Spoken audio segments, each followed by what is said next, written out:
Gentleman yields back. Chair recognizes Mr. Garcia for 5 minutes. Thank you, Mr. Chairman. Thank you all to our witnesses for being here. I want to obviously just begin by saying that there's no question that the withdrawal from Afghanistan was very difficult. We know this. We have had a 20-year war, and certainly we had failed to build a sustainable state or an Afghan military that could withstand alone against the Taliban. And so we understand this is a very complex issue, and I want to thank you all for your service.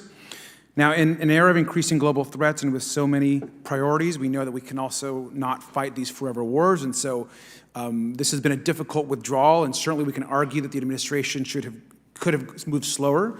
But I also want to remind some of our colleagues some of the history here.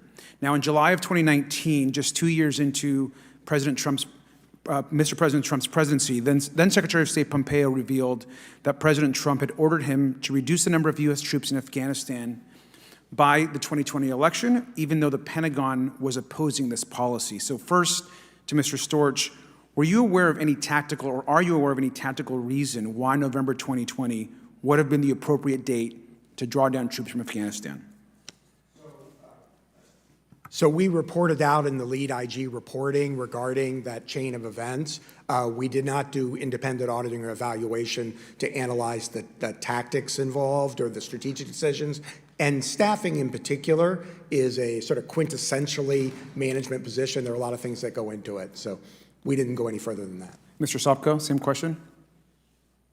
We don't have any specific information on what was behind that decision.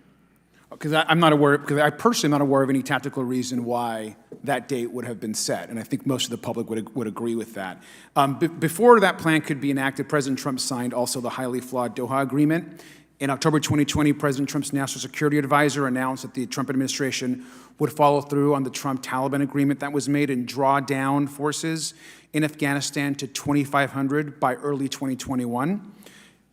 Just hours later, and before the vice presidential debate, I think we're all aware, President Trump then recklessly tweeted, and I'll quote, we should have the small remaining number of our brave men and women serving in Afghanistan home by Christmas," end quote.